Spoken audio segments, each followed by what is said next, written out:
Today we are discussed Bharat में बच्चों के गोद लेने की प्रक्रिया क्या है और उसका अभी वर्तमान में जो सरलीकरण किया गया है उसके बारे में हम आज चर्चा करेंगे। यह आपकी GS2 सामान्य अध्ययन जो दूसरा पेपर होता है UPSC मुख्य परीक्षा में, उससे संबंधित ये क्वेश्चन आपके एग्जाम में बनने की पूरी संभावना है। तो चलिए, यदि आप हमारे चैनल पर नए हैं तो लाइक शेयर एंड सब्सक्राइब करना बिल्कुल ना भूलें और शेयर जरूर कीजिएगा। और मैं Mukul, 2 time UPSC CDS written qualifying teacher. चलिए तो करते हैं हम अपना स्टार्ट आज के इस टॉपिक को कि भारत में बच्चों को गोद लेने की प्रक्रिया का सरलीकरण किस प्रकार हुआ है।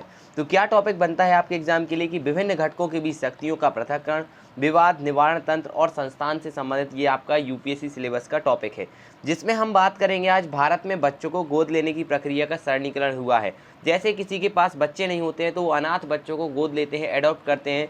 उस प्रक्रिया का बहुत ही अब थोड़ा सरलीकरण कर दिया गया है। पहले ये प्रक्रिया थोड़ी कठिन थी, जिस कारण से बहुत सारे लोग बच्चों को गोद नहीं ले पाते थे, लेकिन अब इसका सरलीकरण किया गया है। तो चलिए आज के इस वीडियो में हम यही देखेंगे क्या सरलीकरण किया गया है, किसके द्वारा किया गया है।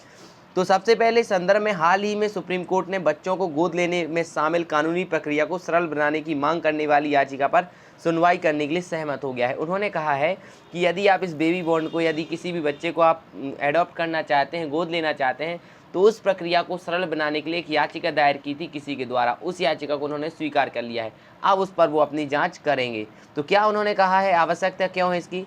तो भारत में वर्तमान में गोद लेने की प्रक्रिया काफ़ी जटिल है, जिसके परिणामस्वरूप हमारे देश में सालाना आधार पर मात्र 4000 दत्तक ग्रहण होते हैं।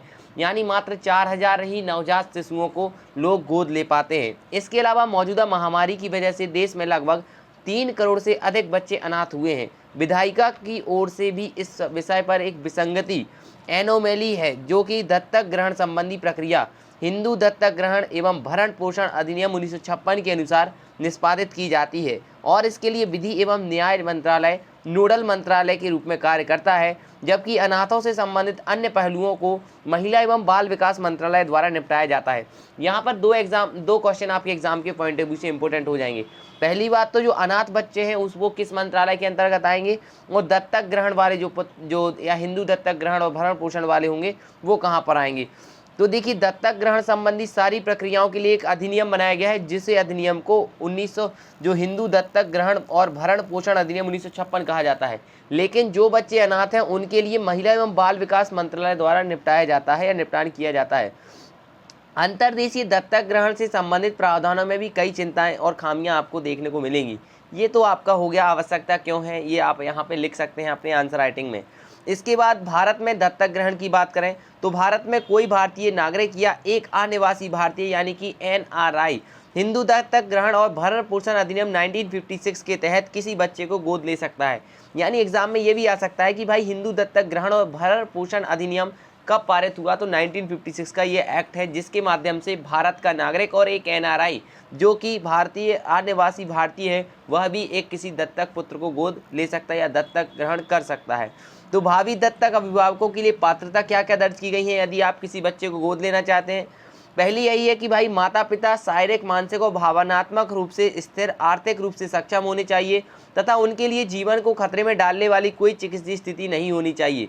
कि पता पड़ा कि उनका एक बच्चा किडनी या हार्ट की बीमारी से चल रहा है, आंखें कमजोर हैं, तो जिस बच्चे को गोद लिया उसकी किडनी निकलवा के, उसकी आंखें निकलवा के उसमें ट्रांसप्लांट करा दी।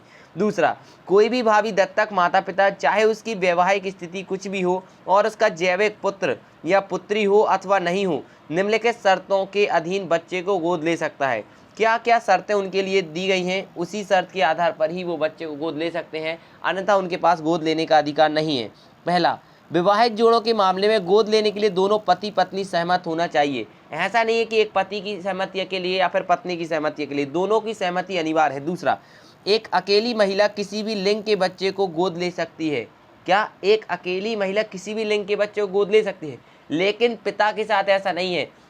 पिता जो है वो लड़की को गोद लेने के लिए पात्र नहीं होगा, ये बात यहाँ पे लिखी हुई है। तीसरा, किसी दंपत्ति का कोई बच्चा गोद लेने के लिए उनका न्यूनतम 2 साल का स्थिर वैवाहिक संबंध होना आवश्यक होगा। ऐसा नहीं कि भाई पता पड़ा कि 1 साल नहीं चल पाया आपका वैवाहिक संबंध, 6 महीने नहीं चल पाया आपका वैवाहिक संबंध, तो भी आप दत्तक पुत्र या दत्तक पुत्री ग्रहण नहीं कर सकते हैं। चौथा होगा, बच्चे और भावी दत्तक माता पिता में से किसी एक के बीच न्यूनतम आयु का अंतर 25 वर्ष से कम नहीं होना चाहिए। यानी जो आपके माता पिता हैं उनकी आयु 25 वर्ष का अंतर नहीं होना चाहिए कि पता पड़ा पिताजी 76 साल के हैं और माताजी 24 साल की हैं, तो ऐसा नहीं बनता है। लेकिन खैर ऐसा पाकिस्तान में तो हो जाता है हुआ। 5वां, सौतेली माता पिता अथवा किसी रिश्तेदार द्वारा दत्तक ग्रहण अथवा और गोद लेने के मामले में भावी दत्तक माता पिता के लिए आयु मानदंड लागू नहीं होंगे। यानी कि सौतेली माता पिता अथवा किसी रिश्तेदार द्वारा दत्तक ग्रहण और गोद लेने के मामले में भावी दत्तक माता पिता के लिए आयु मानदंड तय नहीं है। यदि उसके सौतेले माता पिता हैं तो उनके लिए कोई मानदंड नहीं है आयु का। 6वां होगा, विशेष आवश्यकता वाले बच्चों को छोड़कर 3 या अधिक बच्चों वाले दंपतियों को गोद लेने के लिए विचार नहीं किया जाएगा। विशेष आवश्यकता जैसे कि किसी के पास लड़की है या फिर किसी के पास लड़के हैं, तो उनके पास 4 लड़के हैं, उनको एक लड़की चाहिए, उनको बहन चाहिए, तो वो ले सकते हैं। वो एक अलग विशेष परिस्थिति बन रही है। लेकिन ऐसा नहीं कि 4 हैं आपके पास, 2 लड़के 2 लड़की, फिर भी आप कह रहे हमें एक लड़का और चाहिए, फिर भी आप कह रहे हमें एक बेटी और चाहिए। तो ये प्रावधान हमारे भारत में नहीं दिया गया है, ठीक ना। ये बात आपको याद रख लेनी होगी। इसके बाद बात करेंगे हम अनाथ बच्चों के साथ अपनाई जाने वाली प्रक्रिया क्या है। तो आपको मालूम होना चाहिए कि अगर किसी को किसी ऐसे बच्चे की जानकारी है जिसे देखभाल की ज़रूरत है तो उसके लिए 4 एजेंसियां हैं।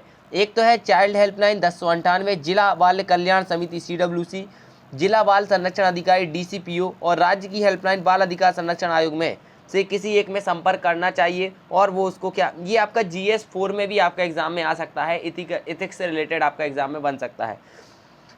फिर इसके बाद सेकंड होगा, इसके बाद CWC द्वारा बच्चे का आकलन किया जाएगा और उसे विशेष दत्तक ग्रहण एजेंसी की तत्काल देखरेख में रखा जाएगा।